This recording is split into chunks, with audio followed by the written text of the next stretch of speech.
Bismillahirrahmanirrahim. Assalamualaikum warahmatullahi wabarakatuh.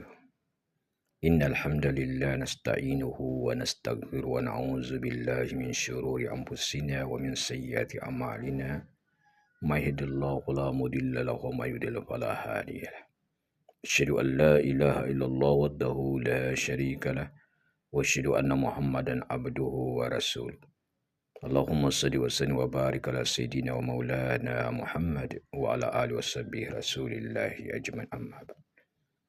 Bersyukur kita kepada Allah Subhanahu wa taala dengan mengucapkan alhamdulillah rabbil alamin. Berselawat kita kepada Rasulullah sallallahu alaihi wasallam dengan mengucapkan Allahumma salli ala sayyidina Muhammad wa ala ali sayyidina Muhammad.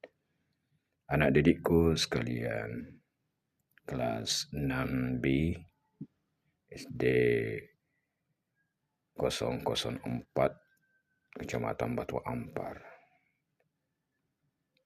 yang Bapak sayangi dan Bapak banggakan, pada hari ini, hari Selasa, tanggal 30 Juli 2024. Pada kesempatan ini, sehubungan Bapak ada kegiatan di SDN 010 Sagulung, maka pada hari ini Bapak memberikan proses pembelajaran pendidikan agama Islam dan budi pekerti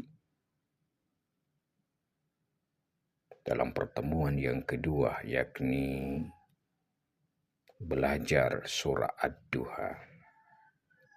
Pada pertemuan yang pertama, anak didikku sekalian masih ingat tentang membaca surah Ad-Duha. Untuk itu baik Bapak ulang kembali agar lebih mengingat lagi, ya. Surah Ad-Duha menempati urutan yang ke-93 dalam Al-Quran. Surah Ad-Duha termasuk golongan surat Makkiyah. Golongan surat Makkiyah. Artinya diturunkan di kota Mekkah. Surah ini terdiri dari 11 ayat. Sudah tahu apa artinya Ad-Duha? Ad-Duha artinya waktu duha atau waktu matahari naik sepenggala. Surah Ad-Duha membahas tentang pertolongan Allah Subhanahu wa taala kepada Nabi kita Muhammad sallallahu alaihi wasallam yang terus-menerus, serta larangan berlaku buruk kepada anak yatim dan peminta-peminta.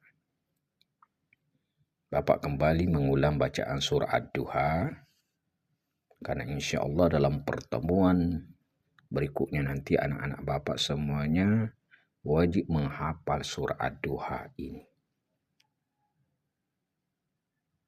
A'udzu billahi minasy syaithanir rajim.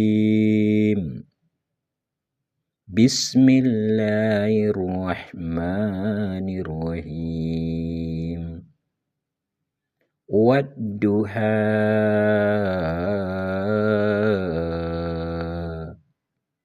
wallaili iza saja ma wadda'aka rabbuka wa ma qala walal akhiratu khairul laka minal ula walasawfa yu'tika rabbuka fatarda alam yajidaka yatiman fa'awa wa wajadaka dhallan fahada wa wajadaka ailam fa'aghna fa ammal yatima fala taqhar wa ammas sa'ila fala tanhar wa amma bi ni'mati rabbika fahaddits. Artinya demi waktu duha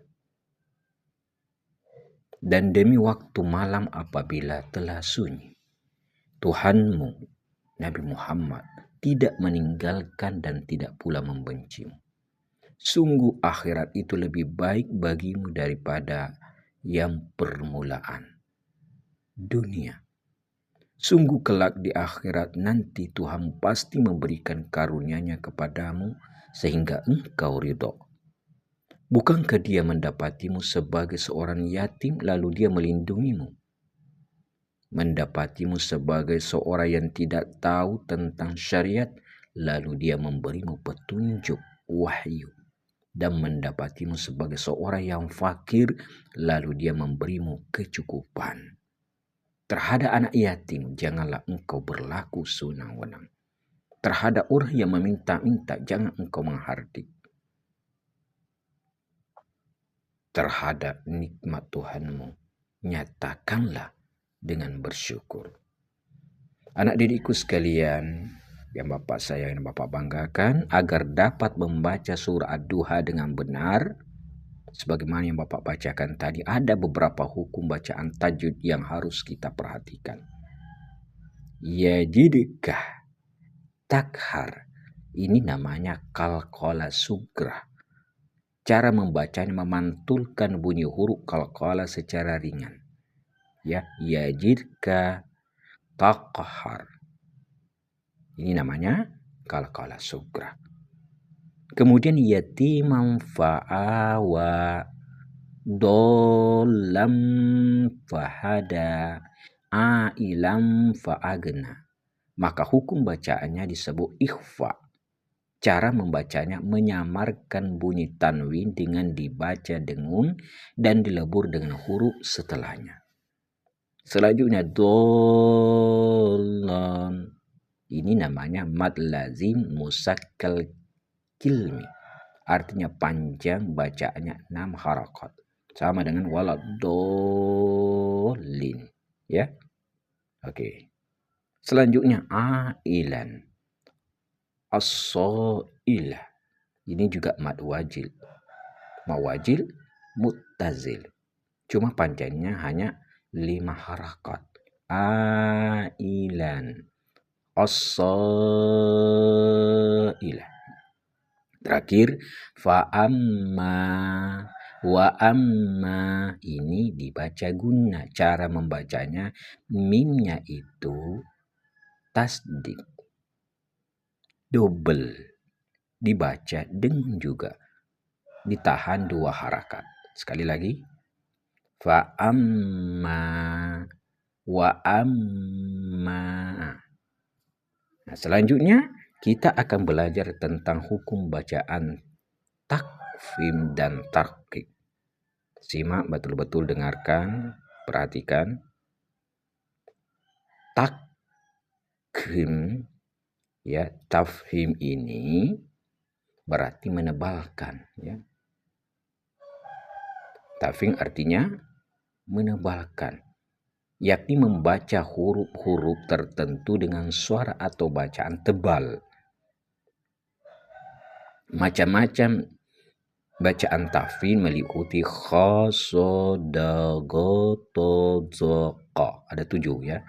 Kha, so, da, go, to, do, qa. Huruf lam pada lafal jalalah Allah didahului oleh huruf berharakat fathah atau dhammah. Contoh, innallaha, ahsahullah. Lamnya tebal. Huruf ra dalam keadaan berikut seperti rafa'aha wal qamar. Selanjutnya tarqiq. Tarqiq artinya menipiskan, yakni membaca huruf-huruf tertentu dengan suara atau bacaannya tipis. Contoh, huruf lam pada lafaz jalalah Allah didahului oleh huruf berharakat kasrah. Kulillahu. Kulillahu. Nah, tipis nih. Mengapa? Karena didahului huruf berharakat kasrah. Ra dalam keadaan berikut, contoh, kasrah. Ra berharakat kasrah. Tusyrikuna. Ra berharakat hidup sebelumnya, ya sukun. Qadirun, khabirun. qadirun, khabirun. Ra berharakat sukun. Sebelumnya huruf berharakat kasrah asli setelah bukan huruf isti'alah. Contoh fir'auna. Fir'auna.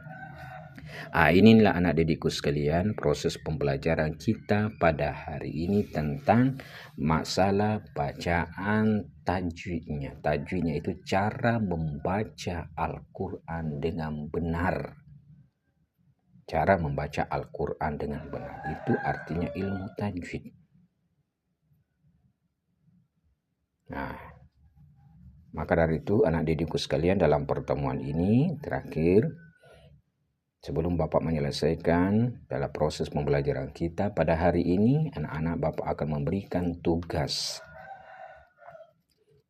Tugasnya adalah membuat daripada tulisan yang betul atau dengan benar, ya, membuat tulisan dengan benar, yakni menulis surat duha dengan rapih. Perhatikan bentuk huruf dan tata letaknya sesuai dengan kaidah ilmu tajwidnya. Kalau pertemuan terdahulu kita membaca dengan kaidah tajwidnya, sekarang kita menulis. Ya, sudah pandai membaca, baru menulis. Baru pertemuan berikutnya baru kita menghafal daripada surah Ad-Duha. Sekali lagi Bapak tugaskan anak Bapak semuanya mengambil buku tulisnya, ya, menulis dengan baik dan benar, yakni surat Ad-Duha dari ayat pertama sampai ayat terakhir, ayat 1 sampai ayat 11. Demikianlah proses pembelajaran ini. Mudah-mudahan Allah Subhanahu wa taala selalu memberikan kita kesehatan dan kesempatan. Insyaallah dalam pertemuan berikutnya tugas menulisnya dikumpulkan. Akhirul kalam, Bapak akhiri. Wabillahi taufiq warudha wal inayah. Wassalamualaikum